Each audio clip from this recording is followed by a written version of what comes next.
The infrared signature appeared on Lieutenant Commander Jake Morrison's scope at 3:47 hours, moving like a phantom through Afghan airspace. No transponder, no radio chatter, just a heat bloom against the star-drunk sky, threading between mountain peaks with surgical precision. Morrison had been tracking Taliban supply routes for 6 months, but this wasn't insurgent movement. This was something else entirely. "Control, this is Overwatch 7, Morrison whispered into his headset, prone on a ridge overlooking the Korangal Valley. "I've got an unidentified aircraft, bearing 270, altitude approximately 8,000 feet. No IFF signal. Over." Static crackled through his earpiece before Control responded. "Overwatch 7, negative traffic in that sector. Confirm visual." Morrison adjusted his night vision scope, watching the ghostly aircraft bank left toward a coordinates that made his blood freeze. Below, 12 miles southeast, SEAL Team Bravo was pinned down in a dried riverbed, their ammunition running critically low after 18 hours of sustained contact. Morrison had been their eyes in the sky since dawn, helpless to do anything but watch good men die by degrees. The aircraft descended without lights, without sound, like a mechanical angel of death. Morrison had seen every bird in the military inventory, from ancient Hercules transports to cutting-edge Ospreys, but this silhouette belonged to nothing he recognized. Sleek, angular, with a wingspan that seemed to bend physics around its edges. It moved with the fluid grace of a raptor, each maneuver calculated to perfection. "Control, aircraft is approaching SEAL Team Bravo's position. I repeat, unknown aircraft inbound to friendly forces." "Overwatch 7, stand by. We're showing no authorized flights in that grid." The mystery deepened as Morrison watched the aircraft perform an impossible maneuver, rolling inverted and dropping altitude at a rate that should have torn its wings off. Yet it held together, stabilizing at barely 300 feet above the valley floor. A cargo door opened in its belly, black against the starlight. Then came the drop. A single crate tumbled from the aircraft's hold, its parachute deploying with mathematical precision. The timing was flawless. The crate would land within 50 meters of SEAL Team Bravo's position, close enough to reach but far enough from enemy fire. Whoever was flying that ghost ship knew exactly where the SEALs were, exactly what they needed, and exactly how to deliver it without getting anyone killed. The aircraft climbed as silently as it had descended, banking north toward the Pakistani border. Within moments, it vanished from Morrison's scope entirely, leaving only questions hanging in the thin mountain air. But those questions would have to wait. Below in the valley, American warriors were about to receive salvation from an angel they couldn't see, delivered by hands they didn't know, in a war that had forgotten how to distinguish between friend and shadow. The ammunition crate hit Earth with a muffled thump that echoed like thunder through SEAL Team Bravo's desperate position. Staff Sergeant Miguel Santos felt the ground vibrate beneath his cheek as he pressed himself against the rocky riverbed, Taliban bullets whining overhead like angry hornets.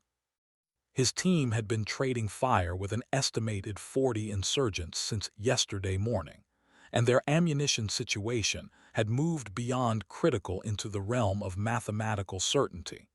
They had maybe 200 rounds left between 12 operators. "Control, this is Bravo 6, Santos whispered into his radio, his voice hoarse from dehydration and cordite. "We just had a supply drop. No chute visible in our NVGs. Where did this come from?" The response crackled through static-laden silence. "Bravo 6, negative on authorized resupply. We show no friendly aircraft in your area."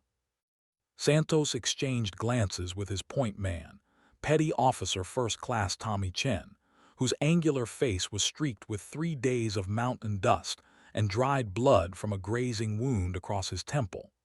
Chen shook his head slowly, his expression mixing confusion with the kind of battlefield wariness that kept SEALs alive in impossible situations. "Ghost drop," Chen mouthed silently. using their team slang for unexplained supply deliveries that had saved their asses on 2 previous deployments. The crate sat 30 meters away, tantalizingly close, but separated from their position by open ground that Taliban marksmen had been watching for hours. Santos could see the insurgent muzzle flashes winking from cave mouths and boulder clusters on the opposite ridge, their disciplined fire pattern suggesting these weren't village farmers with rusty AK-47s. These fighters moved with professional precision, coordinating their attacks through handheld radios and displaying tactical knowledge that made Santos's jaw clench with recognition. "Ramirez, you still got that smoke," Santos called to his grenadier, a compact Texan whose M320 launcher had been their lifeline through this nightmare. Petty Officer Second Class David Ramirez nodded grimly, patting the smoke grenades clipped to his tactical vest. 2 white phosphorus, 1 regular smoke. "But Sergeant, if we pop smoke and they've got thermals, then we die getting ammunition instead of dying without it," Santos replied with the kind of dark pragmatism that defines special operations. "Chin, you and Morrison provide suppressive fire. Ramirez, give me a smoke wall on my mark. I'm going for the box." The plan was suicide simplified to its essential elements.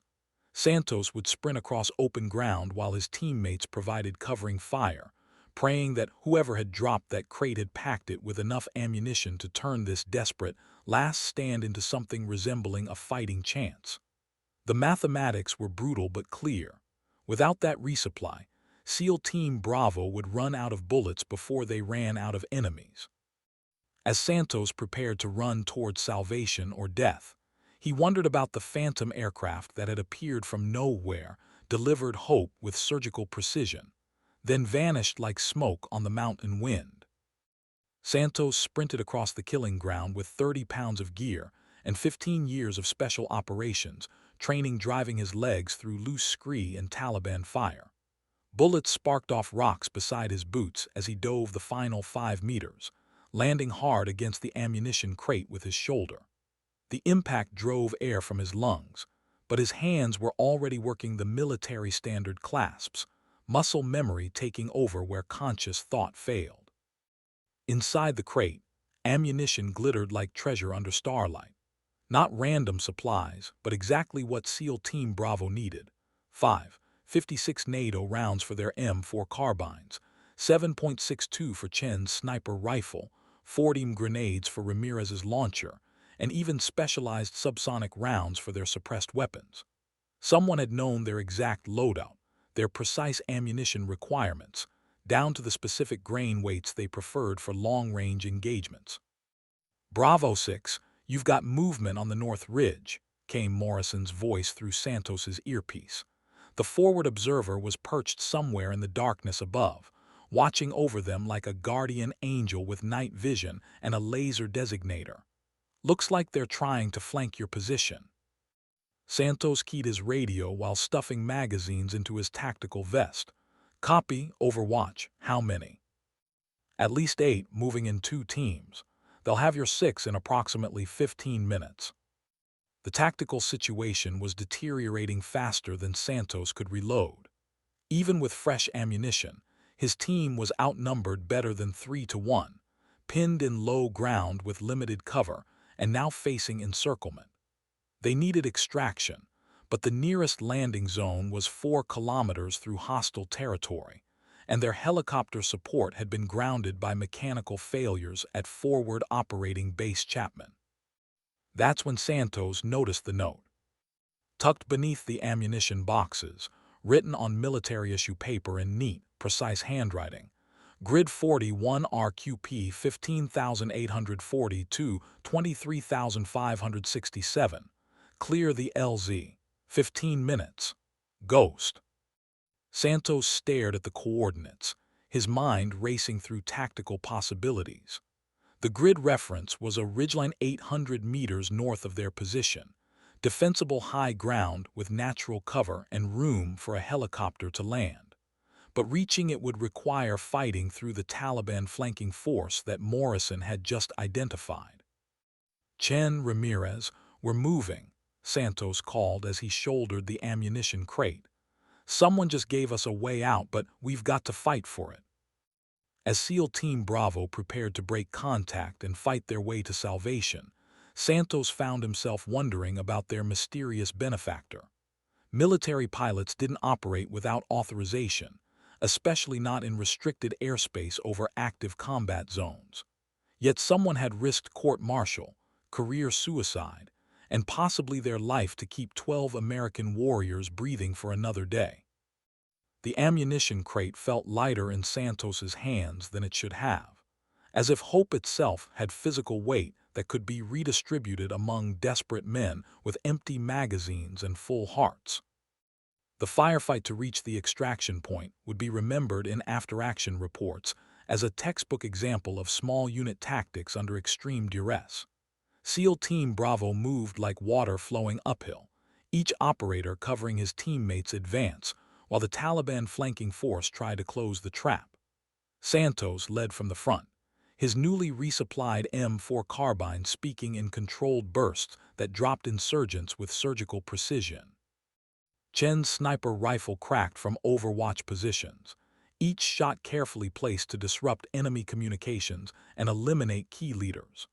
The specialized ammunition from their mysterious resupply performed flawlessly, match-grade rounds that flew true despite the thin mountain air and crosswinds that had been plaguing their marksmanship for days.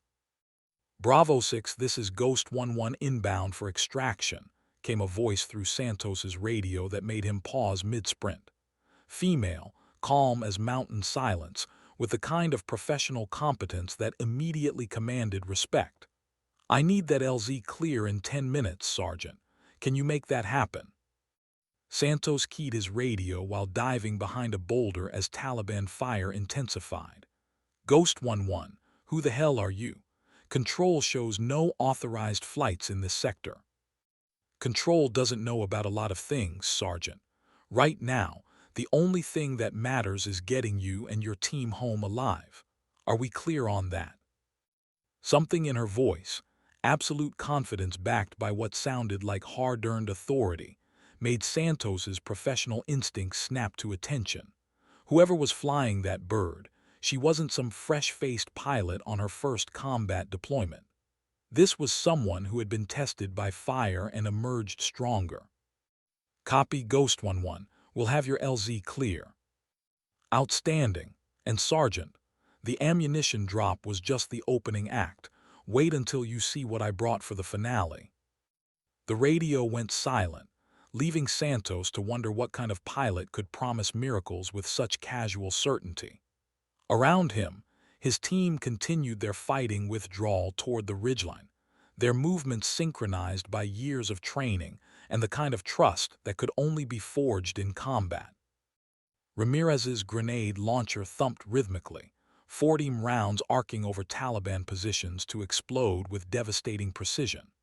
The insurgents' coordinated advance began to falter as their leadership structure collapsed under precise American fire. Chen methodically eliminated enemy radio operators, leaving the Taliban units isolated and unable to coordinate their flanking maneuver. 800 meters had never felt so far, but SEAL Team Bravo covered the distance in 12 minutes of running gunfight that would be studied at military academies for years to come. When they finally reached the extraction point, Santos found himself staring at coordinates that offered commanding views of 3 valleys and natural defensive positions among granite outcroppings. Whoever Ghost 11 was, she understood ground tactics as well as flight operations. The helicopter that materialized from the darkness above the ridgeline was unlike anything Santos had seen in 15 years of special operations. Not the familiar silhouette of a Black Hawk or the distinctive twin rotors of a CH-47 Chinook, but something sleeker, quieter, with a rotor system that seemed to bend sound around its edges. The aircraft settled onto the improvised landing zone, with the kind of precision that spoke of hundreds of combat hours and reflexes honed by survival. The pilot who stepped from the cockpit moved with the fluid confidence of a professional warrior. Tall, lean, with shoulder-length auburn hair pulled back in a regulation bun, and flight suit bearing no visible rank insignia or unit patches. Her face carried the kind of weathered competence that came from flying dangerous missions in dangerous places. Laugh lines around green eyes that had seen too much but hadn't forgotten how to find humor in the darkness. "SEAL Team Bravo, I presume," she said, her voice carrying easily over the subdued rotor noise. "I'm Captain Raven Mackenzie, and this is your ride home." Santos studied her with the kind of professional assessment that kept Special Operations Forces alive. Something about her bearing, the way she stood, the easy confidence with which she had placed her aircraft in a tactical nightmare, suggested capabilities far beyond standard military aviation training. "Captain, with respect, what unit are you with? Control keeps telling us there are no authorized flights in this sector." Mackenzie's smile was sharp as a blade and twice as dangerous. "Let's just say I specialize in missions that don't officially exist, Sergeant. Right now, 12 good men need extraction from a bad situation, and I happen to be in the neighborhood with a helicopter that flies faster than most fighters and carries enough ordnance to level a small city." She gestured toward her aircraft, and Santos noticed for the first time the weapon systems mounted beneath its stub wings. Not standard door guns or rocket pods, but something more sophisticated.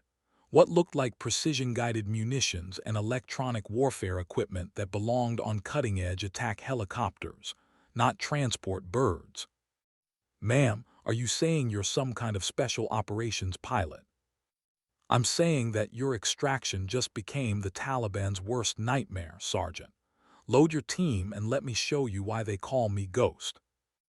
As SEAL Team Bravo climbed aboard Mackenzie's mysterious aircraft, Santos found himself wondering if their salvation had arrived in the form of an angel, a phantom, or something far more dangerous than either.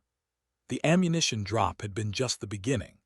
Now they were about to discover what a real Ghost pilot could accomplish when American warriors needed miracles and weren't particular about where they came from.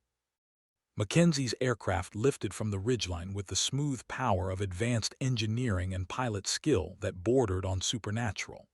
Through the cargo bay windows, Santos watched the terrain fall away as they climbed toward safety, but their departure had not gone unnoticed. Taliban fighters were streaming from concealed positions throughout the valley, their muzzle flashes winking like deadly stars as they fired uselessly at the ascending helicopter. "Ghost 1-1, this is Overwatch 7, came Morrison's voice through the radio. "You've got approximately 60 hostiles converging on your former position. Looks like you stirred up a hornet's nest down there." Mackenzie's laugh crackled through the intercom with genuine amusement. "Overwatch 7, that's not a hornet's nest. That's a target-rich environment. SEAL Team Bravo, you might want to hold on. Things are about to get interesting." Santos felt his stomach drop as Mackenzie threw the aircraft into a banking turn that defied physics and common sense. Instead of climbing toward safety, she was descending back toward the valley floor, toward the concentrated Taliban force that was now caught in the open without cover or concealment. "Ma'am, what are you doing?" Santos called over the intercom. "What I do best, Sergeant, making problems disappear." The weapons systems beneath Mackenzie's aircraft came alive with electronic warfare signatures that lit up the darkness like a deadly aurora. Her first precision-guided munition struck the center of the Taliban formation with devastating accuracy, the explosion illuminating dozens of insurgent fighters caught in the open. The second missile followed 3 seconds later, targeting a cave complex that had been providing sniper support throughout the engagement. But it was Mackenzie's flying that truly impressed Santos. She maneuvered the aircraft through defensive fire with the kind of three-dimensional thinking that turned aerial combat into deadly art. Rolling inverted to avoid a rocket-propelled grenade, diving toward the deck to break a surface-to-air missile lock, climbing vertically through a canyon barely wide enough for her rotor disc. Each maneuver executed with precision that spoke of training far beyond standard military pilot schools. Jesus Christ, whispered Chen from his position at the cargo bay window. She's flying like she's in a fighter jet, not a transport helicopter. Mackenzie's voice came through the intercom with calm professionalism. That's because this isn't exactly a transport helicopter, petty officer. This is what happens when you take cutting-edge technology, classified flight systems, and a pilot who doesn't believe in impossible. The Taliban force below was disintegrating under Mackenzie's surgical strikes. Her weapons systems, whatever they were, seemed to anticipate enemy movements, targeting insurgent leaders and communication nodes with intelligence that suggested real-time battlefield analysis capabilities. Within 5 minutes, an organized enemy force had been reduced to scattered individuals fleeing through the darkness. Overwatch 7, this is Ghost 1-1, Mackenzie transmitted as she climbed away from the devastation. Valley is clear. You can pack up your scope and head home. Morrison's response carried stunned admiration. Ghost 1-1, that was extraordinary. Who the hell are you people? Mackenzie's only answer was silence as her aircraft disappeared into the night sky, carrying SEAL Team Bravo toward safety and leaving behind questions that would haunt intelligence analysts for months. But Santos, settling back in his seat for the flight home, found himself less concerned with Mackenzie's mysterious origins than with the undeniable fact that she had just saved 12 American lives with skill that bordered on the miraculous. The flight toward Forward Operating Base Chapman gave Santos his first opportunity to study Mackenzie's aircraft in detail, and what he observed challenged everything he thought he knew about military aviation. The interior was configured like no transport helicopter he'd ever seen. Advanced avionics displays that belonged in science fiction, flight controls that seemed to respond to Mackenzie's thoughts rather than her hands, and a weapons management system that processed targeting data with artificial intelligence sophistication. "Captain, can I ask what kind of bird this is?" Santos inquired through the intercom as they cruised at an altitude and speed that should have been impossible for a rotorcraft. Mackenzie glanced back from the pilot's seat, her green eyes reflecting instrument panel lights like a cat's in darkness. "Officially, it doesn't exist. Unofficially, it's what happens when you give aerospace engineers unlimited budgets and tell them to build something that can go anywhere, carry anything, and fight its way out of whatever hell it finds." Chen leaned forward from his position near the cargo bay. "Ma'am, with respect, what's your real unit? Because this technology, this capability, it's not standard military issue." "Let's just say I work for people who understand that sometimes the best way to keep America's secrets is to have secrets of our own," Mackenzie replied. "Ghost Squadron operates in the spaces between official missions, handling situations that require plausible deniability and surgical precision." Santos processed this information with the kind of analytical thinking that had kept him alive through multiple combat deployments. Ghost Squadron, a unit that didn't officially exist, equipped with technology that shouldn't exist, conducting missions that never happened. It explained the ammunition drop, the impossible flying, the weapons systems that seemed decades ahead of current military technology. "How long have you been watching us?" Santos asked. "Since you inserted 3 days ago," Mackenzie answered without hesitation. "We've been tracking Taliban force movements in this sector for weeks, building intelligence packages and identifying high-value targets. When you got pinned down, someone had to make a decision: follow protocol and watch good people die, or bend some rules and make sure you got home to your families." The honesty in her voice carried weight that no amount of military decoration could match. This wasn't about career advancement or personal glory. This was about American warriors looking after their own, regardless of official channels or bureaucratic approval. "The ammunition drop," Ramirez called from across the cargo bay. "How did you know exactly what we needed?" Mackenzie's smile was visible in the reflection of her helmet visor. "Because, petty officer, before I became a ghost pilot, I spent 8 years flying medical evacuation missions in Iraq and Afghanistan.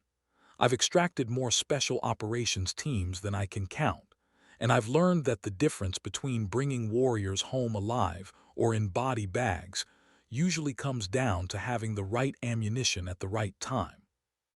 The pieces began falling into place for Santos. Mackenzie wasn't just some mysterious pilot with advanced aircraft. She was a combat veteran who understood ground operations because she had supported them countless times. As forward operating base Chapman appeared on the horizon, Santos found himself hoping this wouldn't be the last time he encountered Ghost Squadron.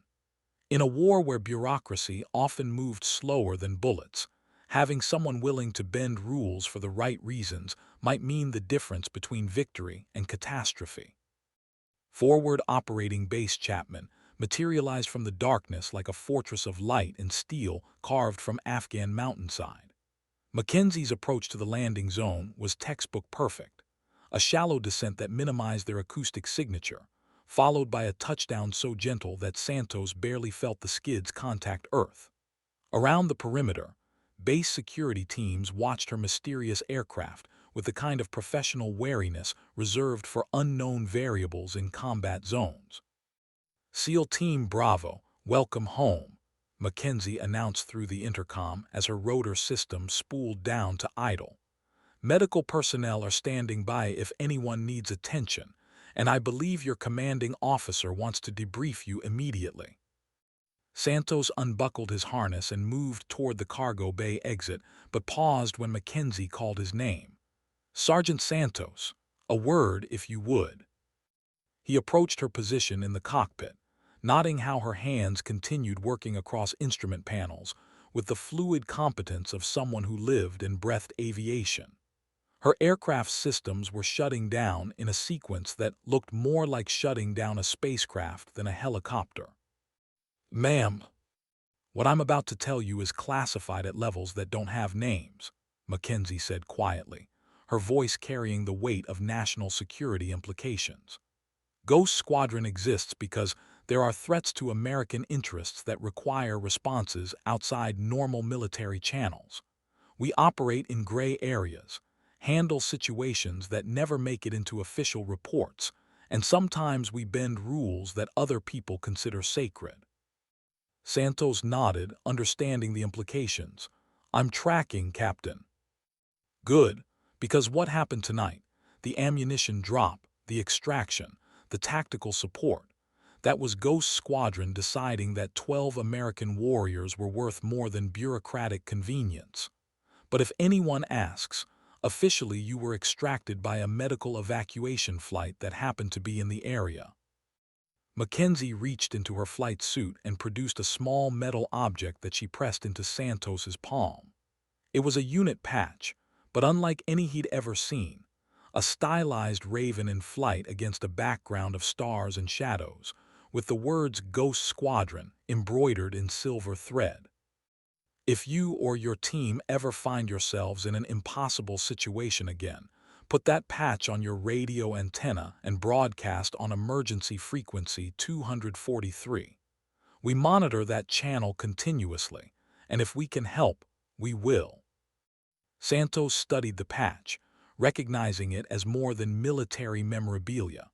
This was a promise, a covenant between professionals who understood that sometimes the best way to follow orders was to ignore them entirely. Captain, why are you doing this? The risk to your career, your freedom. Mackenzie's smile carried sadness mixed with absolute determination. Because, Sergeant, I've seen too many good people die waiting for official approval to save their lives. Sometimes being a ghost means haunting the bureaucracy until it remembers that individual warriors matter more than institutional procedures.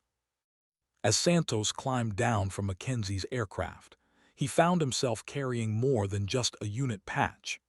He was carrying the knowledge that somewhere in the darkness, American warriors were watching over their own, with capabilities that defied explanation and dedication that transcended official channels. The debrief with SEAL Team Bravo's commanding officer lasted 3 hours, and covered every aspect of their mission, except the most important parts.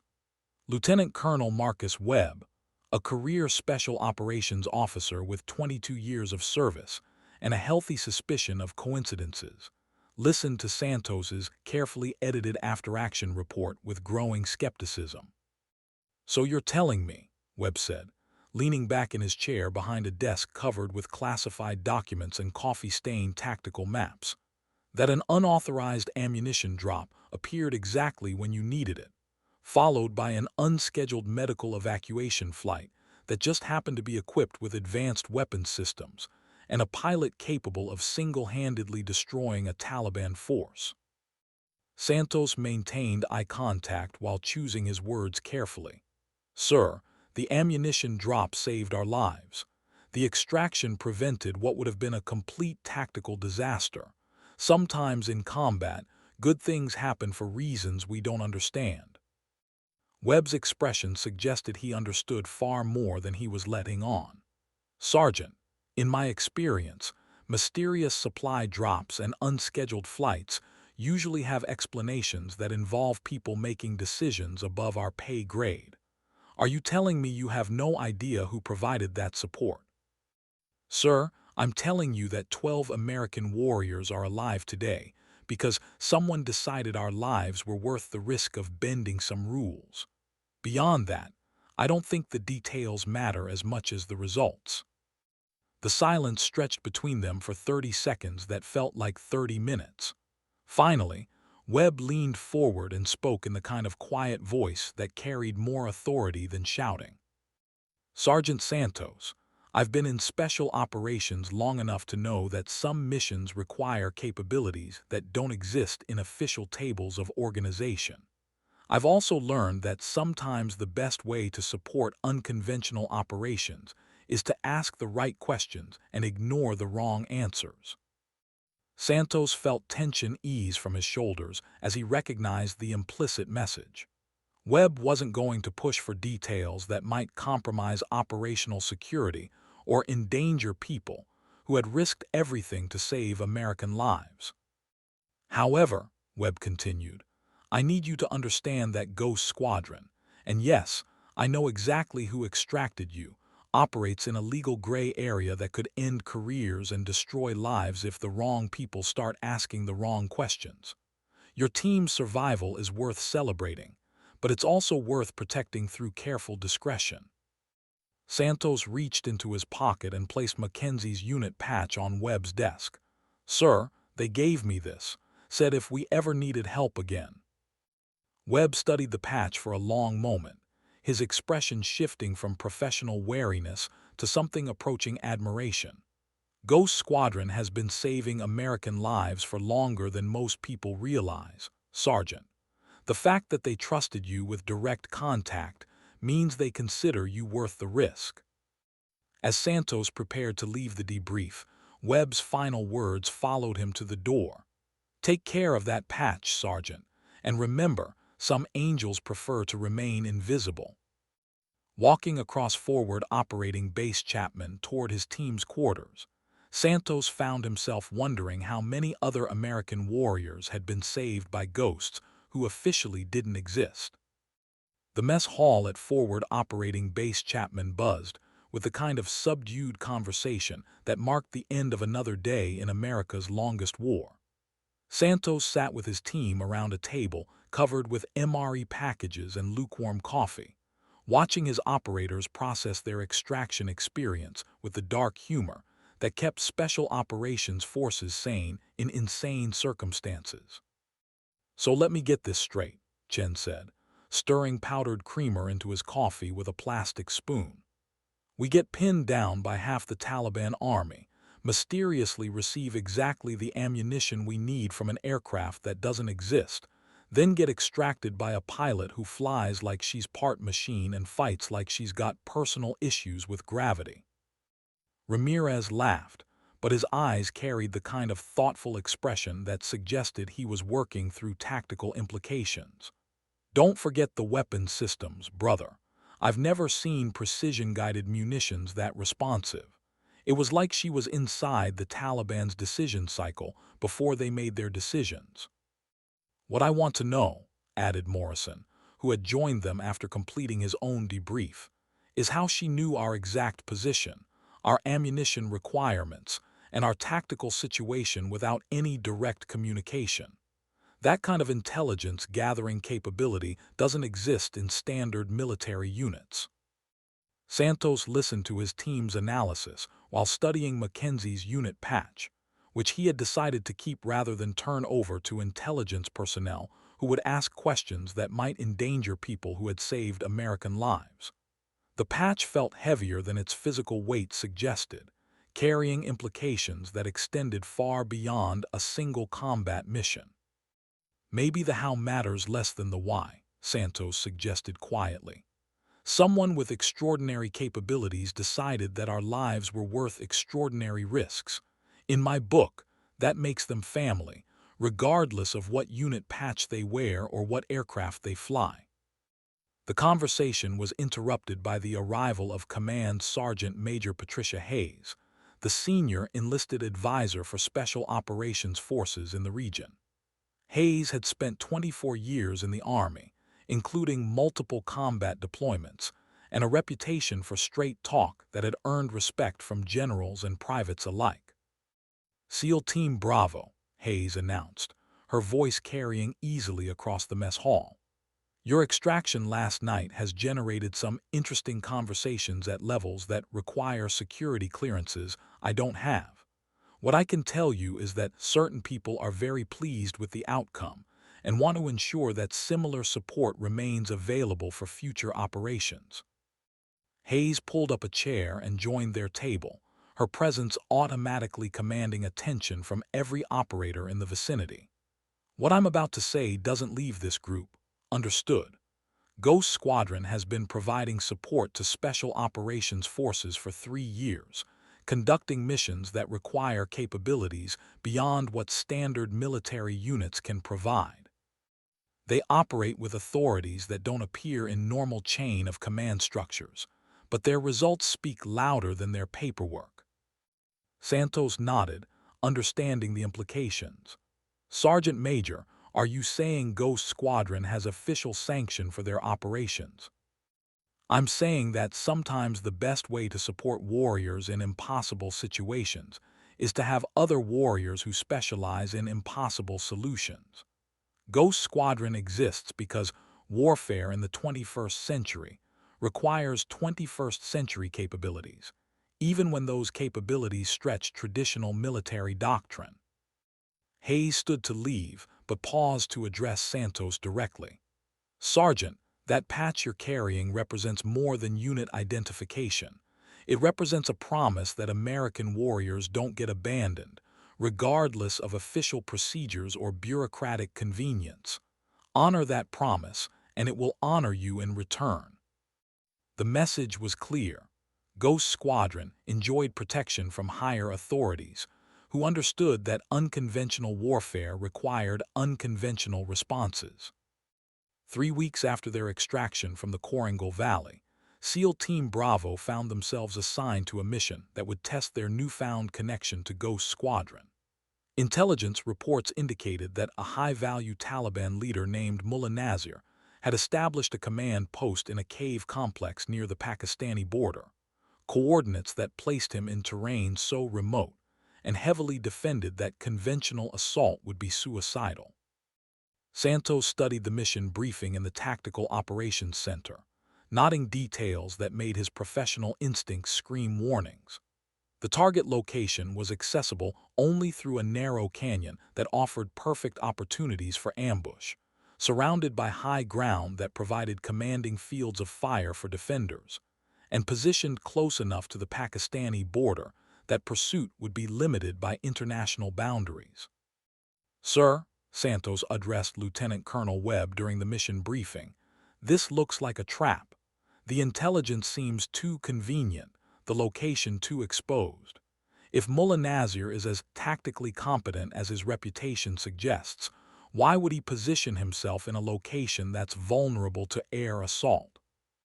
Webb nodded grimly, his expression confirming Santos's suspicions. Because, Sergeant, he's not in that cave complex to hide from us. He's there to draw us into a carefully prepared kill zone. Intelligence believes he's using himself as bait to eliminate a high-value special operations team, then use the propaganda victory to recruit additional fighters. The tactical problem was complex beyond conventional solutions. SEAL Team Bravo needed to reach the target location, determine whether Mullah Nazir was actually present, and either capture or eliminate him without falling into what appeared to be an elaborate ambush. Standard helicopter insertion would announce their arrival to every hostile fighter within 50 kilometers, while ground infiltration would require crossing terrain that offered perfect opportunities for interdiction. "What about Ghost Squadron?" Chen asked quietly from his position near the back of the briefing room. "If anyone can get us in and out of an impossible situation." Webb's smile was sharp as a blade. "Funny you should mention that, petty officer. I received a communication this morning from sources that don't appear on organizational charts. It seems Ghost Squadron has been monitoring the same intelligence reports and has developed some interesting theories about Mullah Nazir's actual intentions." Santos felt his pulse quicken with recognition. "Sir, are you saying Ghost Squadron wants to support this mission?" "I'm saying that sometimes the best way to spring a trap is to have better traps than your enemy expects. Ghost Squadron has capabilities that might turn Mullah Nazir's ambush into his funeral, but it will require trust in methods that don't appear in standard operating procedures." As the briefing concluded, Santos found himself wondering whether their next encounter with Mackenzie and her mysterious aircraft would be extraction from another impossible situation, or insertion into something far more dangerous than anything SEAL Team Bravo had previously attempted.